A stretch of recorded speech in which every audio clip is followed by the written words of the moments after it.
Okay, solving quadratics. We've done a lot with quadratics this year. Now we're going to solve them. And we've kind of already been doing this, especially this lesson.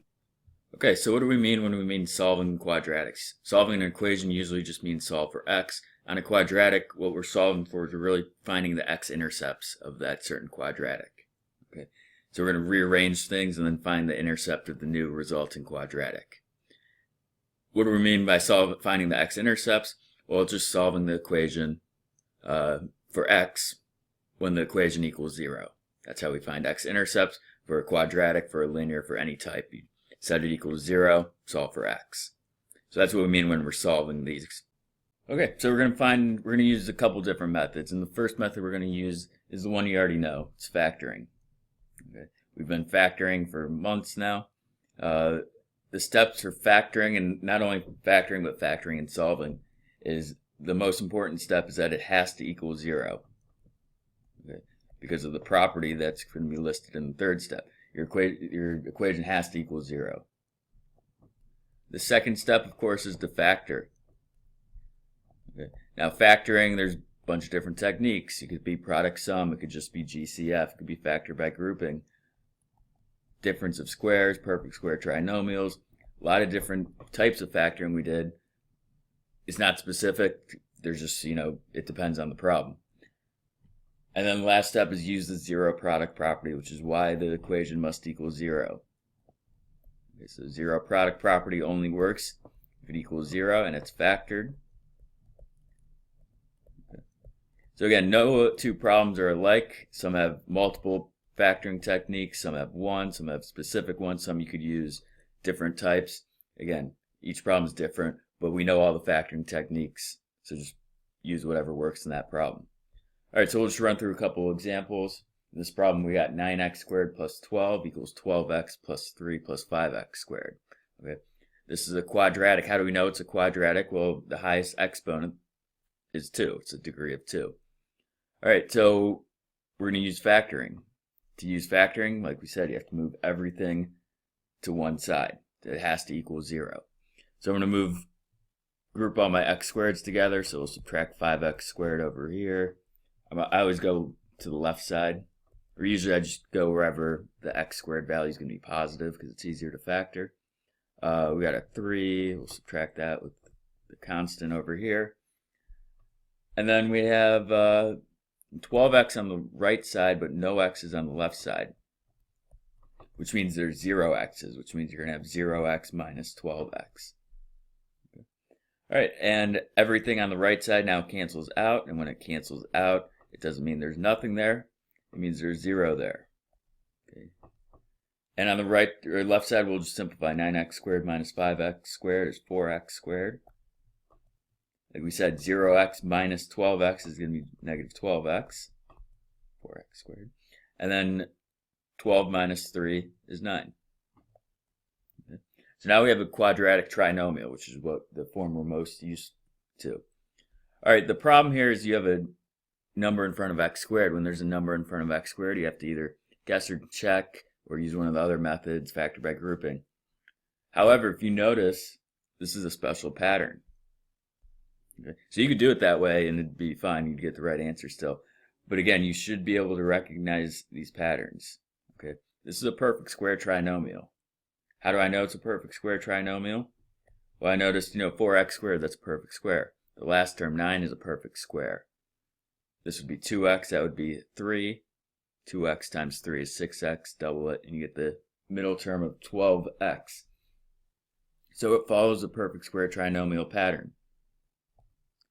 Take square root of the first term, 2x. Take the square root of the last term, 3. Take whatever sign is in the middle, minus, and then square it.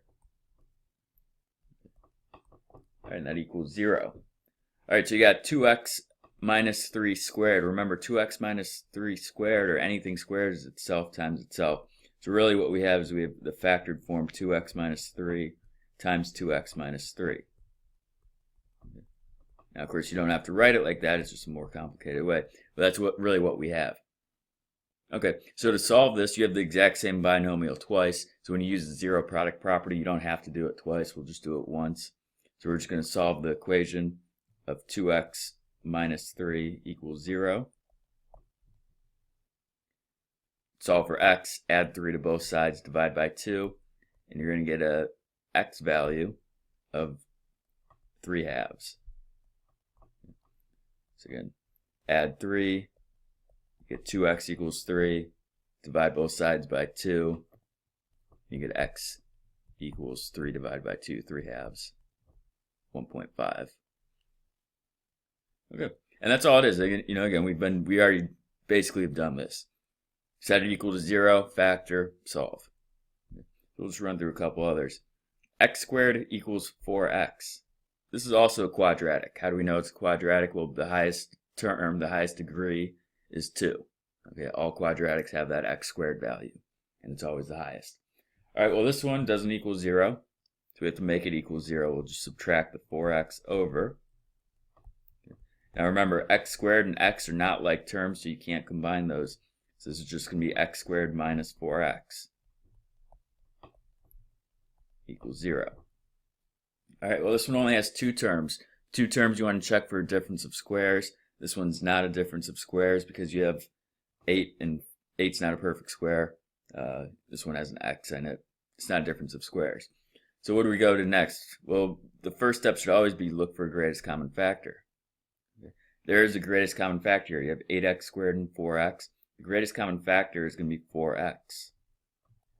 So you factor out 4x, and it leaves you with 2x minus 1. So divide each of those by 4x equals 0. All right, so now we could use the zero product property because we have 2 factors. We got 4x and we have 2x minus 1. So we'll set each of those equal to 0 separately. 4x equals 0. 2x minus 1 equals 0. And solve for x. Over here, divide by 4. 0 divided by 4 is 0. So x equals 0. And over here, add 1, divide by 2. 2x equals 1, so x equals 1/2. So this one had 2 answers. Remember, you could have 1 solution, you could have no solutions, you could have 2 solutions for a quadratic. Okay, that's just how many times can a quadratic cross the x-axis. Okay, none, 1, or 2. All right, in this last one, we got a quadratic equal to a quadratic, so kind of like a system here. But same thing, we would just add, get everything, all the x squareds together, all the x's together, all the constants together, all on one side. So we'll add the 6x squared over. We will subtract the 4x over. Okay. Now notice left side and right side both had a 4x. So when you subtract 4x from both sides, they both are going to go away. And then we'll add 5. And that goes away. Add 5 to the left. All right, so on this left side, we're going to have 9x squared minus the negative 30 plus 5 is negative 25. And we got rid of everything on the right side, so it equals 0. All right, so this one, 2 terms, no GCF, but this is a difference of squares. Remember, a difference of squares always has the same pattern. It's going to be the square root of the first and the square root of the last. And you're going to write that out twice, okay, with opposite signs in the middle. Okay.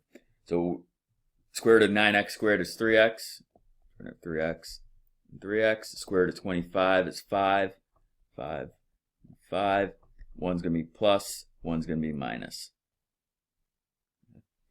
All right, so 2 different factors, but it's going to be the same steps. We could split it up, set each one equal to 0, and use the zero product property. Okay. Whenever you have the same exact binomial but opposite signs, it just means one answer is going to be positive and one answer is going to be negative. Okay, so we'll solve each of these separately. 3x plus 5 equals 0, and then 3x minus 5 equals 0. This first one, subtract 5 on both sides. 3x equals negative 5. Divide both sides by x, or by, not x, by 3, and you get x equals negative 5/3. Again, we should get the same answer, but opposite signs for the second one. Add 5 to both sides, 3x equals positive 5. Divide by 3, you end up with x equals 5/3. So same answers, opposite signs. Okay, so those are our two answers for that one, and that's, solving by factoring. Again, nothing really new here. Set it equals 0, factor however you can factor it, and then solve for x.